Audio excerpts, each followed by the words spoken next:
Hey guys, are you all right? Okay, where are we? We haven't been rolling with the videos as much lately, I know. I'm doing my utmost best to get back to that stage, so please bear with me. I've just had a few weeks of absolute chaos, really. Is it chaos or just life? It's one of the two. I think they're both pretty much the same. Seems to be the way for me anyway. So, right, what I'm on now at the moment, and I'm not going to turn this into a rant. I quite easily could, but we're not going to do that. I'm just explaining to you guys where we are at the moment. So, at the minute, I am on Dan's bike. You're probably all thinking, you still got that? Yes, a lot of people do know I have still got the bike. And as I think I explained in one of the previous videos, Dan's bike is going to the bike shed in London for a show at the end of this month. There's a couple of different reasons why I still got it. Dan was very busy, I was very busy, as you know, and it was his idea just to lay off this for a bit so he could get things sorted down his neck of the woods with what he was doing, and I could have a chance to catch up with some of my stuff. But anyway, it's been accepted into this show. You have to be accepted, apparently. And as the bike's been here for a while, I have been I'm regretting it now, spraying parts of it with duck oil and stuff, so it's all protected it. Now I'm getting all that off, and we've got brass parts that have obviously gone dull, some of the scrub parts that have obviously gone dull, so I want to give them a shine up, a freshen up, so the bike looks its best for the show. I'm going through the whole bike from back to front, front to back, getting all the brass freshened up and all the scrub finishes freshened back up so it looks its best. It's not a major job, but it's a job I want to do, and this job is completely and 100% my choice. Dan's not requested this at all. This is what I've told him. If that's going in a show, I need to get this looking at its shiny best, so I am going to go through it from back to front and get it all gleaming like the very second I actually finish this bike. So I've took bits of it apart. It probably looks like it's took major steps backwards, but it hasn't. What I'm doing is very, very basic stuff. It's just making it easier for me to do all the cleaning on it and then place it all back together so it's all looking its best for the show. Because at the end of the day, there's a lot of people that know this bike, and if you're all going to start looking around it like this right in front of your face, I want it to look good. So that's the reason why I'm doing that. So I've got to put all this week aside to get this bike looking its utmost best. Now, over the last couple of weeks, it's been crazy. You know, I've been sorting the GS. I've got to get that gone. But I've had a little spanner in the works. There's the thing. Are you surprised? The van is managed to gain a monumental coolant leak. It's not the egg gasket. The last problem was egg gasket, because it was piling steam out the exhaust pipe and dripping out the exhaust pipe. It was so bad. That's still absolutely fine. I've now got a leak, and it's quite a severe one, coming from underneath the van, although that leak could be at the top of the engine somewhere. But I noticed it more this morning. I popped up the road and noticed a great big pool of water under the van when I moved. See, last time we had it up on the ramp, there's a little show of coolant on the bottom of the engine, sorry, just a tiny drip. I thought, well, maybe there's a pipe loose or something like that. To be fair, I didn't do nothing about it. As usual, in a rush, needed the van, needed to go somewhere, and I didn't really look at it. Now it's turned into, it leaves a reservoir everywhere it's parked. So before I even contemplate going on any form of long journey on that, example, take the GS and Dan's bike down to London, I have now got to sort the van out again. Oh dear. I should be used to this by now, but it don't half wind me up that nothing can just go sort of normal and easy and straightforward. There's always something, and it's life, isn't it? We all get the same, or have had instances like this over our lifetimes. It goes like this now and again. I'm so close just for everything to be normal, just plodding on with a special sticker Enfield.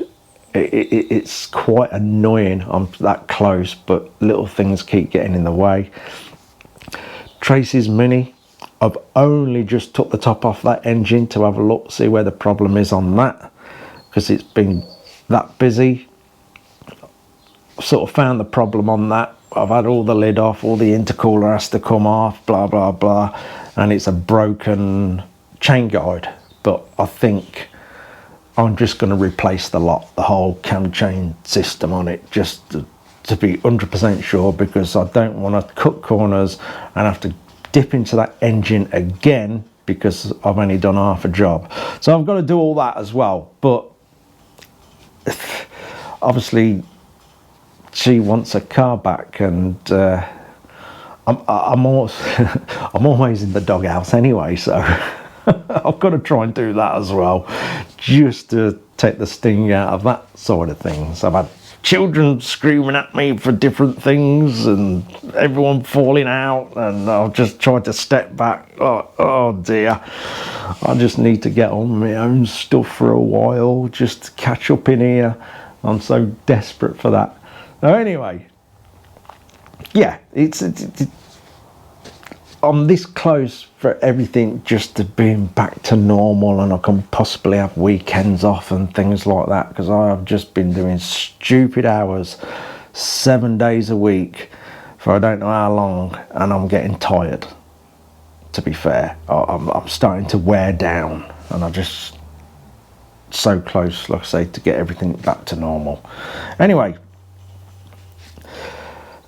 the van's gonna have to, if you're watching, mate, one night after work, if I trundle across in the van, we can see where all this coolant's coming from, please. I should bring pies and water and things to keep you going. Yeah, I need to get it up on the ramp, see where it's coming from, because it's quite bad. Hopefully that's something simple, because the van is 100% needed. For instance, the week just gone, that van has done 800 miles. All flitting here, there and everywhere doing stuff. It's done 800 miles, so I cannot be without it, especially having to get the GS gone and Dan's bike down to London.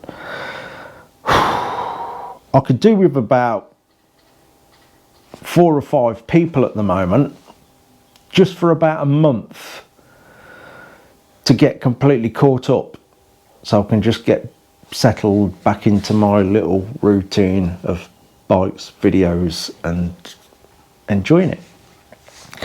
Never mind, it will get there. I'm not going to let it grind me down mentally to a halt. I'm fighting that off, because it doesn't take a lot to tip you up when you do suffer with mental health problems. You have to try and focus and not go down that black dog route. That can be quite difficult, trust me, and I'm doing my utmost best for that not to happen as well. Keep smiling. So today, anyway, there's me little moaning bit over with. Let's get on with Dan's bike. I'm just cleaning bits. Oh, and I have changed the handlebars. Did I say we were doing that? I can't remember. Anyway, when we put this bike together, it had Harley Davidson handlebars on it, and Dan sort of really liked the style of them, but they had these horrible big creases in them where cables run and stuff like that, and it wasn't working with all the components that were going on the handlebars for this bike. but I couldn't find any without creases, the same style, the same width, the same rise. Could not find any. Anyway, I eventually found some, and they look fantastic. I've got them on and they do look tons better. All I've got to do now is sort the wiring out for the switches, because I'm running that for the handlebars and obviously the bar end indicators. But the only problem that we had with them, well, I had, was the knurling for the risers wasn't quite in the place that's needed. Bear in mind, we've put in these onto really old BSA forks, so it is virtually impossible to get everything falling into line how it should be. So the knurling was quite exposed. Don't get me wrong, there's enough of it in the handlebar clamps, but there's quite a lot exposed towards the middle there, and that is a little bit of a pet hate of mine, when you see knurling that's not where it should be, or it's hanging out the risers far too much. So I've done a little thing. So to hide the knurling and for it to look like it's a part of the bike, I think Dan will like it. I sort of made it up as I went along, and it gave me another excuse to have a bit of time on the lathe. So let's have a look. It's still not 100% finished. I'm just waiting for some 3mm brass screws and then it's done. So that's just a case of drill, tap, put the screws in, and then we finish that bit. Let's have a look. The bars look cracking. The rise is nice. As you can see, I've got the tank off, the mudguard off, and the dummy oil tank off. It probably looks like it's gone backwards quite a bit, but it's not. It's all very, very, very basic stuff. And I'm just cleaning it, and it's all going back on with all the bolt heads cleaned up and stuff like that. And then I'm just going to go around all the brass bolt heads and get all them freshened up again so it looks its best. So this, I've done this in the centre where the knurling was exposed. Little RE badge. And I spun that up on the lathe. Let's say the badge is not fitted yet. I'm ready to do that when the screws come, because behind there is the fixing for it. So the badge needs to come off. You know, we need to be able to remove that if we ever need to remove the body that I've made. So yeah, apart from a little bit more of a scrub up, that's what I've done, because the knurling is into here, into these little clamps, but it was hanging out into nowhere right over to here, and I really did not like it. It just looked wrong. So I spun all this up on the lathe, and this going across, I actually split that with the hacksaw, and then it all basically clamps together with a bolt that's hidden under the badge there. But yeah, the handlebars probably look really wide at the minute, because obviously the tank's not on. And yeah, if that looks wonky, it's not fixed yet. Obviously I'll get all that straight. So yeah, that's what I've done to hide the knurling. I think he'll like it. I'm really pleased with it. really pleased with it. Yeah, I'm just going to tidy the gap up a bit. I just need to run the file, because it's all going to come back off, so I've got to poke some holes in it for all the wiring to go through and stuff. So I'm just going to tidy that slot up a tiny bit, which will make it tip top then. Yeah, I think that'll be fine. It looks good. You know, when the tank's on and everything with the green on the tank, I've got to admit, it looks really good. I am very pleased with it. We've got the chrome scrubbed up, because as you know, we're having no bright chrome on this bike. So I've scrubbed the bars back up, and we're just ready to get the wires in now and put all the switches and twist grip and levers back on, which won't take me long. So, but today I'm just going to do some very simple jobs. I'm going to get some of the brass cleaned up, some of the bolts and nuts and stuff, so it all looks fresh again. And then we'll give the spokes a polish and clean the wheels and just get it all looking like the day I actually finished it. Anyway, let's get on with something. Okay, what I'm going to do is start with the metalwork side of this bike first, as in the brass bits, the scrub bits. I've just scrubbed the exhaust back up to give that its nice sort of sheen with the scrub finish. That's all sorted now. That looks a lot better. It literally took me 2 minutes, so yeah, just going over this bike, it's not going to take a great deal of time. I've just sorted the fuel lines, brightened them back up again, just scrubbed the kickstart and gear lever, got them back to how they were, scrubbing the brake and clutch levers. I'm just going to polish this bit. I say we're just going to go through the metalwork first, and then we'll start cleaning the green bits up. And we should have this bike all looking its best in no time. Let's give this a polish. As you see, it's a bit dull.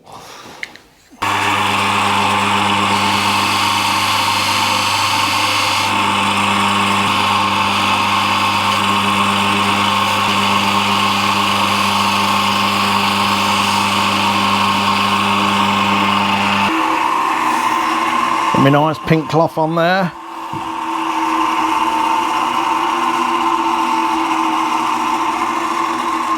There you go, that's better. Hey, it doesn't take a lot to bring it back up. Alright, let's get that back on.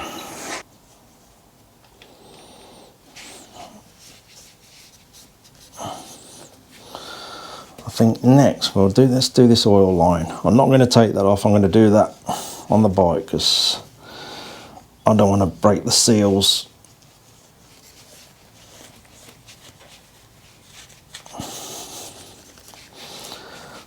And then I'm going to go through all these nuts and get all them sorted. Let's do the oil lines. Bit of the old Autosol on these will do it. So all we're doing is just getting them bright again. So it won't take much doing. Spread a bit of that about.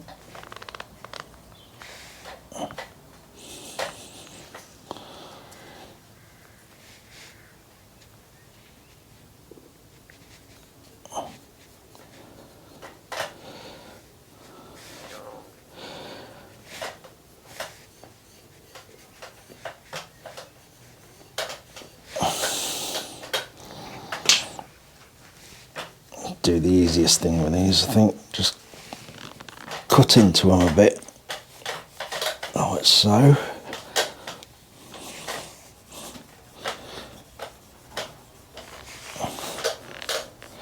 I say it's not too bad. If it had been standing for a couple of years, and then we'll be having a bit more of a fight with it, but just a few passes over, and it should look all fresh.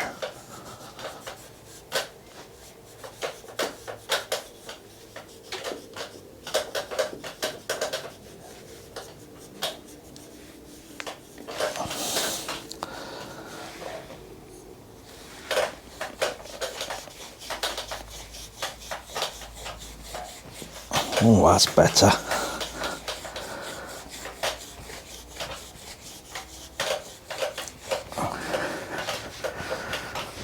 I've got a little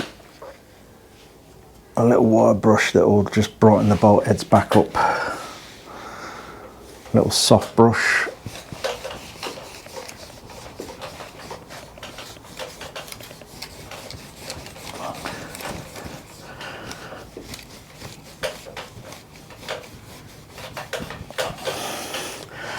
There we go.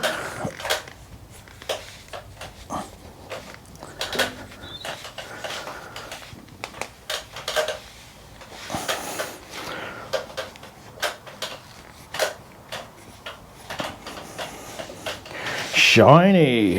Right, them bits.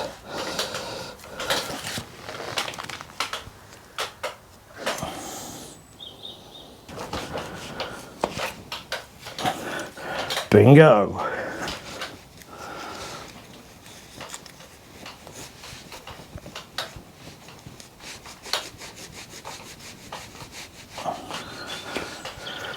It doesn't take a lot of doing.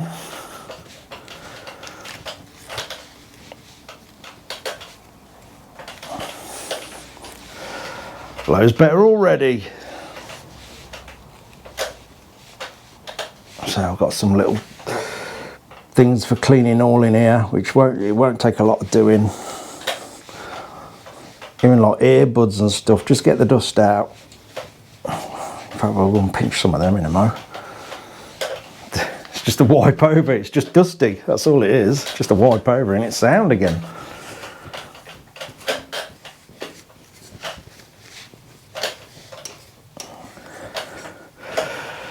The annoying green. I like the green, but as you remember, it was driving me crackers.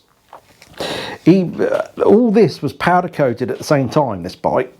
And it even shows up like slightly different shades on different materials. It's like the alloy looks slightly different to the steel stuff that's powder coated. It's very, very strange. And yet it was all done at the same time, with the same powder, the same gun, in the same oven, and yet there's very slight differences in the shades.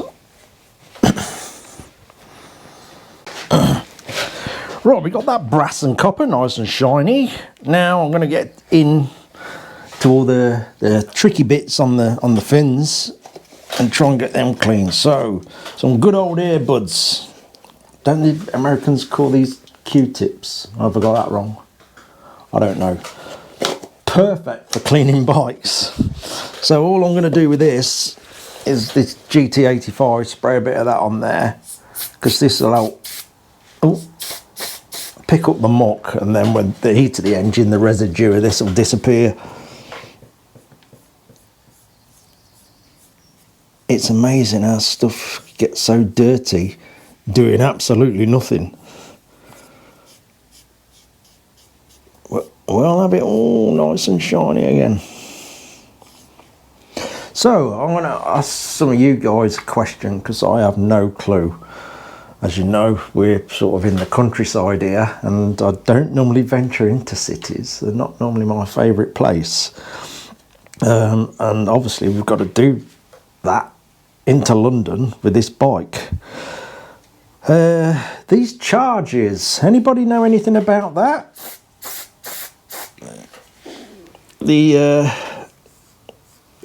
It's like emissions charges or something, I don't know. Sometimes when you're getting closer to London, you see the big signs start popping up. If you venture any further, the government's going to start taking money off you.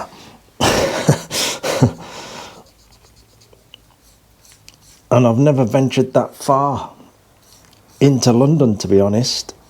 So I don't know how all that works. Is the bike shed within that zone? I don't know. So if anyone can answer that, send me a message on Facebook Messenger or something, because you know how terrible I am at trying to keep up with all the notifications and messages. Yeah, if someone can give me an heads up on that, and let me know if I need to sell a kidney or anything to be able to drive into London. It'd be nice to know before I go. I had that once with the Dartford crossing. Is it the Dartford crossing? Whatever. There's a time I went down that way and all the booths had gone. I thought, oh, maybe it's free now, or they're doing work and not charging people at the minute. So I sailed across I did sail across, I wasn't in a boat, I went across the bridge. And yeah, I ended up getting a charge thing in the post. if you don't pay this, it's going to cost you this much. If you do pay it, it'll be just the fee for crossing. Oh God. You can't do anything, can you? You think your road tax would cover all this. So yeah, if anyone can give me an heads up on the charges in my van, what it's going to be to get into London to get this bike into the bike shed. I think that'd be very handy to know. Oh, this is coming up fine. A little bit dusty. It's a nice sunny, relaxing Sunday cleaning. I'd say it'd be nice to get to that stage where I can have some weekends off again and go and do some riding.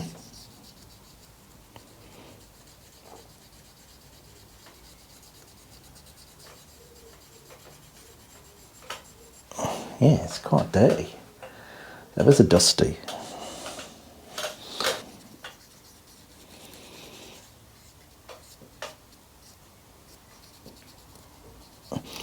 I suppose, yes, I am going to the show, by the way. There's been a few people ask, because apparently the show's quite expensive. The shows are not normally my thing. I've done 2. Yeah, the grand total of 2 over the many years I have been messing around with bikes. Even before the YouTube thing, I have done 2. The first one, I didn't even know I'd entered it. That was funny. Yeah, I just pulled into this place. I was on that little Triumph 350 that I turned into a bobber. And a friend of mine said if I wanted to go and have a look around the show, I said, why not? I pulled into this place, got directed by a guy in an Ivis jacket, parked the bike up, sat and spoke, chatting around with friends and everything for half the day. And someone was beckoning me round the corner. So I went into a big crowd of people clapping. For what? I couldn't understand what was going on. My bike had won first prize. Oh dear, that was funny. First prize, and I didn't even know I'd entered it. That was funny.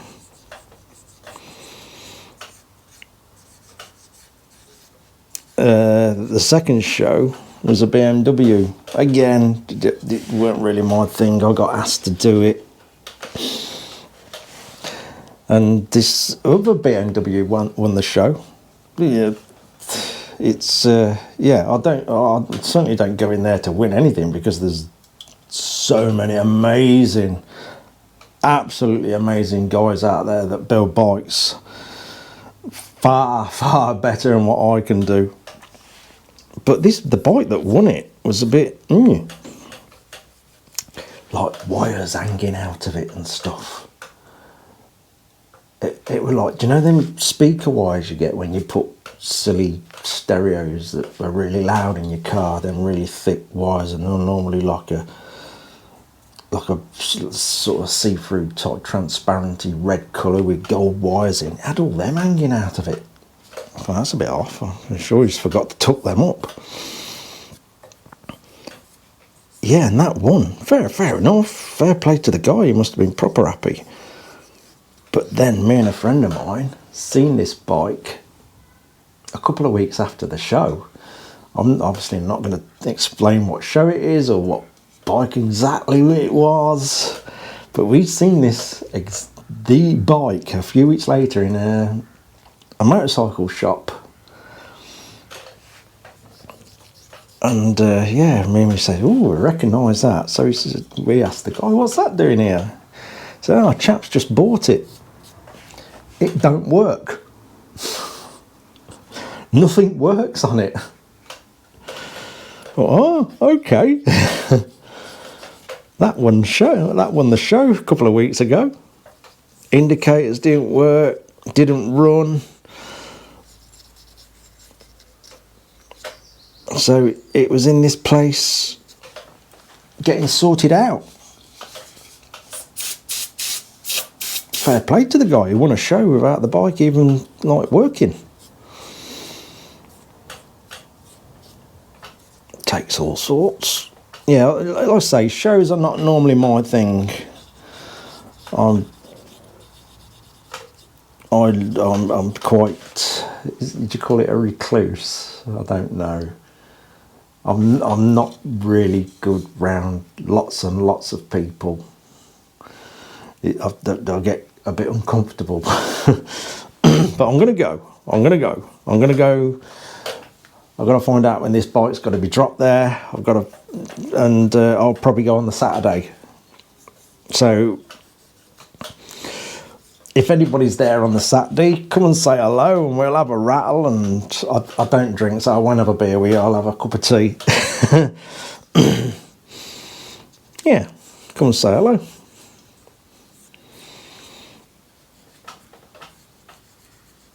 I am looking forward to seeing the other bikes there. Excuse me. Like I say, there is some amazing builders out there.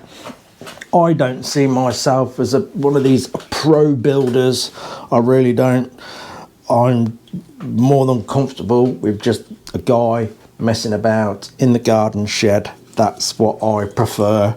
I would never ever label myself as a pro builder. I don't know even how you get that mark.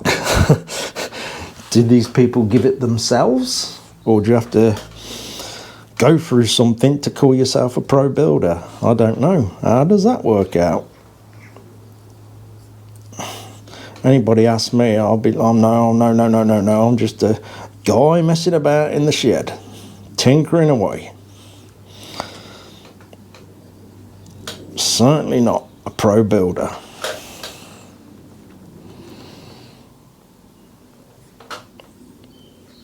I don't want that label. I'm just trying to do it and enjoy it and have a bit of fun while I'm doing it. So you got the the guys building bikes with like endless deep pockets where they can just throw everything at it.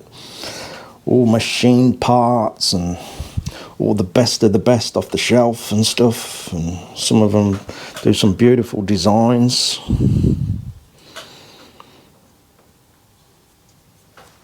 Is the bike shed just for shed built bikes?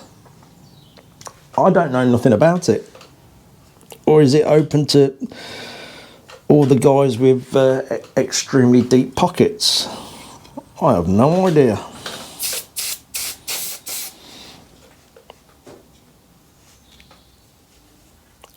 I'm asking you all a lot of questions, ain't I?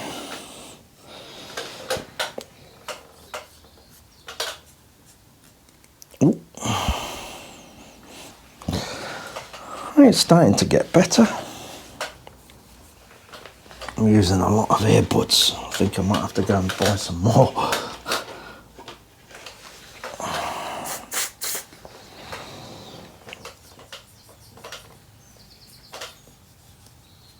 Yeah, so I'm gonna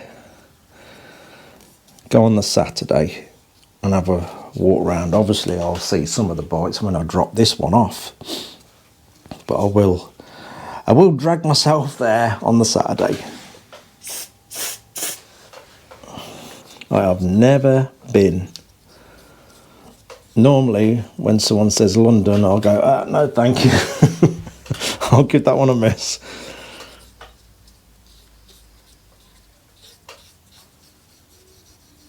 Maybe I should do that show again some other time, but with one of the bikes I do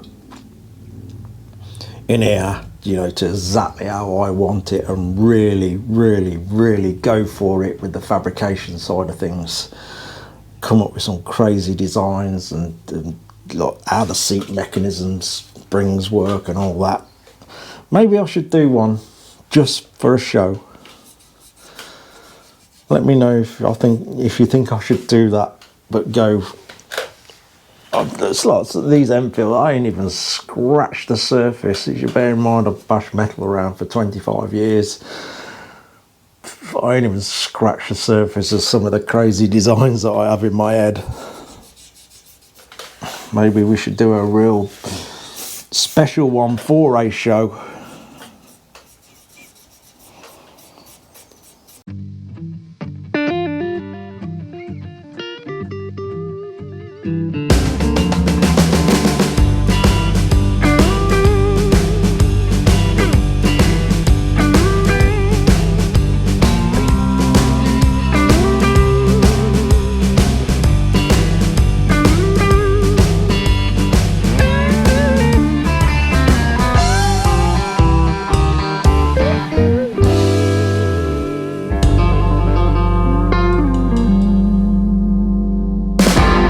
There we go, it's slowly coming back.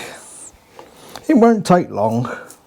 That's got a fair bit done actually. I'm still going to carry on, but I think I'm going to call it a video on this one. I'm just going to spend the rest of the afternoon tinkering away, just working on the little bits and bobs, getting them all sorted. So we got all this done now. The old bicycle pump done and the little oil pump done. Yeah, the fuel line's done. So yeah, it's getting a good fresh look again. It won't take long. It won't. I'll do the spokes next. I'll probably spend the evening on the spokes. That's probably the most boring job.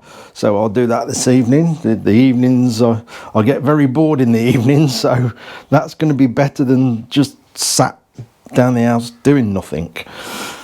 Yeah, I polished this up, the old mudguard hoop there, that's all sorted. I'll say I've got to work on the green, give that a bit of a polish, although that is not bad at all. It's just a bit dusty, to be honest with you. The seat's fine. We'll get all the bits back on the handlebars and drill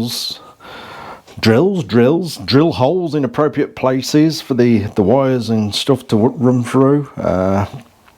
Yeah, that's all pretty much sorted. Like I say, I've got the little 3mm screws coming for that, so the badge can then be dropped into place. But yeah, I enjoyed doing that on the lathe, and where it sort of shapes round the round bit of the bars there. Obviously, this bit here was done out of one piece and then slipped down the middle, and this bit for that shape, I literally put that shape in with a die grinder and finished it off with the half round file, so it just sort of dropped over there nicely.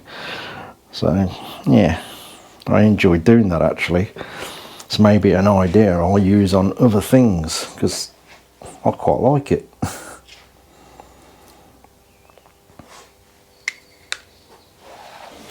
So there we are. I'm going to call it a video, although I am plodding on for the rest of the day. Sort of gives you an idea where things are and where things have got to go. The next 2 weeks I think is just going to be crazy, especially now I've got to fix the van again. Hopefully I'll do that one evening this week, because that's basically a critical job that's got to be done. We cannot do about that van, especially with the important jobs that it's got to do over the next couple of weeks. So I cannot do any big distances in that without fixing the coolant problem, or else that's going to turn into a major disaster if we don't fix that. So I'm not doing any big journeys till that van's done. So hopefully that will be done this week. Hopefully it's something very simple, quick fix, and it's sorted. In the meantime, Dan's bike, I know I've sort of allocated the week for this, but it's not going to take that long, to be fair. And we'll get on this special sticker Enfield. This is the trouble, you see, when you work on your own. Any little things that sort of get added onto your day, onto your week, the knock-on effect you cannot get back.